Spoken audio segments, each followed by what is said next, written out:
पहलगाम हमले के बाद भारत सरकार लगातार एक्शन में है और इस बीच एक बड़ी खबर निकलकर सामने आ रही है। बड़ी खबर क्या है? बड़ी खबर है मॉक ड्रिल से जुड़ी हुई और 1971 के बाद ये पहली दफा होने जा रहा है। ये क्या है? सरकार ने ये फैसला क्यों लिया है? कौन इसमें शामिल होगा? तमाम चीजें हैं और बड़ा फैसला लिया है क्योंकि कुछ देर पहले ही प्रधानमंत्री के मोदी के साथ मीटिंग हुई और मीटिंग में अजीत डोभाल भी मौजूद थे, सीजीआई भी पहुंचे थे और राहुल गांधी भी पहुंचे थे। ये भी खबर आई और इस बीच ये एक बड़ी खबर निकलकर सामने आई और इसी को समझते हैं अंकुर जी से कि ये क्या है, ये क्या चीज़ है, क्या आदेश है? देखिए, जो आदेश है मिनिस्ट्री ऑफ होम अफेयर्स का वो है कि 7 मई 2025 को एक मॉक ड्रिल की जाएगी और उसका ऑब्जेक्टिव क्या है? ऑब्जेक्टिव है कि जब कोई एयर वॉरफेयर हो तो उसमें सायरन बजाए जाएंगे। वो सायरन होंगे, जो बड़े बड़े शहर हैं, इंस्टॉलेशंस हैं, वहाँ पे सायरन बजाए जाएंगे और सिविलियन और जो स्टूडेंट्स हैं उनको ट्रेनिंग दी जाए, यानी कि जो छात्र हैं और जो आम नागरिक हैं उनको ये ट्रेनिंग दी जाए कि अगर वॉर लाइक सिचुएशन होती है और दुश्मन का कोई आक्रमण होता है तो उसमें हमें कैसे रिएक्ट करना है। फिर एक तीसरा है इम्प्लीमेंटेशन ऑफ क्रैश ब्लैकआउट, यानी कि जब अंधेरा कर दिया जाए, वो इलाका पूरा बिल्कुल अंधेरे में हो, क्योंकि जब वॉर की सिचुएशन होती है तो देखा होगा कि सारी लाइट बंद कर दी जाती हैं, क्योंकि होता क्या है कि जब आक्रमण हो सकता है तो कहीं भी हो सकता है, तो ताकि उनको इंस्टॉलेशन देखने में, टारगेट को, जो दुश्मन होता है वो टारगेट को देख ना पाए, तो उसके लिए ये किया जाएगा।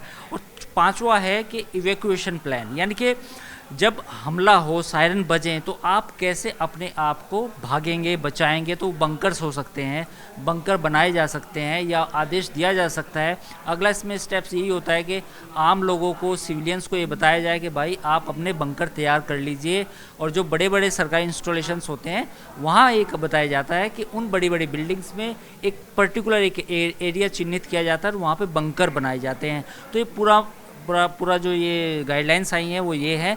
7 मई को इसकी रिहर्सल होगी, इसके बाद इसमें और डिटेल्स आएंगी। लेकिन इससे पहले मैं अपने दर्शकों को बताना चाहूँगा कि 4 मई को फिरोजपुर कैंटोनमेंट एरिया में 9 बजे से 9:30 बजे तक बत्तियां बंद करके रखी गई, यानी कि वो पहले कुछ इलाकों में हो भी चुका है। तो ये नया अपडेट है।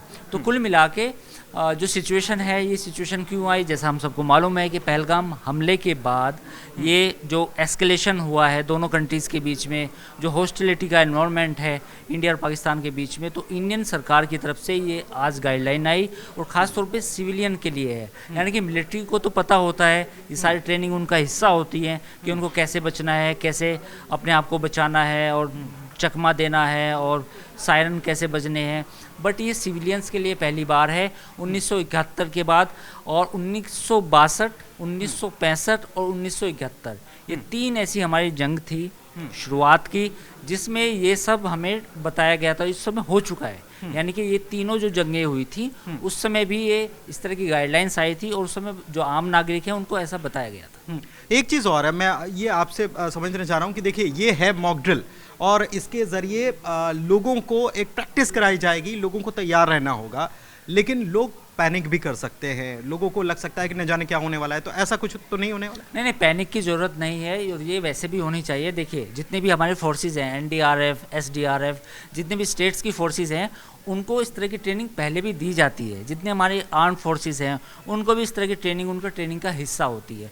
तो आम नागरिक जो उसको रेप्लिकेट करें अपनी डे टू डे लाइफ में या आम तौर पे, तो उनको पैनिक क्रिएट करने की ज़रूरत नहीं है। ये एक तरह से इस तरह इसे ये भी मान सकते हैं कि रिहर्सल है, इसमें कोई घबराने की बात नहीं है, तैयारी है बेसिकली। और ये चाहे वॉर हो ना हो तो और भी अच्छा है, मतलब उस तरीके से ना हो कि भाई पूरे देश में इस तरह की समस्या पैदा हो जाए, बट इसमें आपको तैयार होने का एक तरीका मिलता है, आपको अपने आप को बचाने का एक नया तरीका मिलता है। ठीक है, तो मतलब पैनिक होने की ज़रूरत नहीं है, एक मॉक ड्रिल है, तैयार रहना चाहिए। और कई मुल्कों में ऐसा होता भी है, जैसे इजराइल की बात करें तो वहाँ पर आए दिन सायरन भी बजते हैं, लोग अपने आप को सुरक्षित भी करते हैं। मैं इजराइल में बताना चाहूँगा, आपने नाम ले दिया इसलिए मुझे बीच में आपको टोकना पड़ा। इजराइल में लगभग हर घर में, लगभग हर ऑफिस में एक बंकर होता है।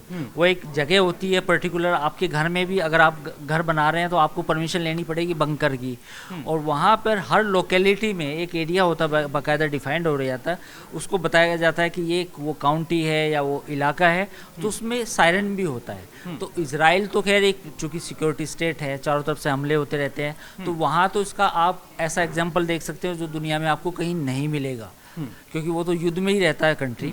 तो वहाँ पे सायरन बजना और अपने आप को बंकर में जाना, और एक मैं बताना चाहूँ कि जब वहाँ पे सायरन बजता है और आपको बंकर में जाना होता है, 2 या 3 मिनट होते हैं बस आपके। तो सायरन बजने के 2 या 3 मिनट के बाद आपको बंकर में होना ही होता है।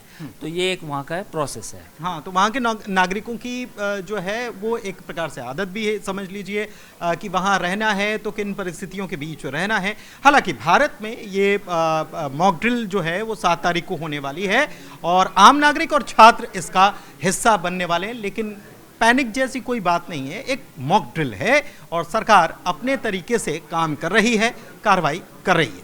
धन्यवाद।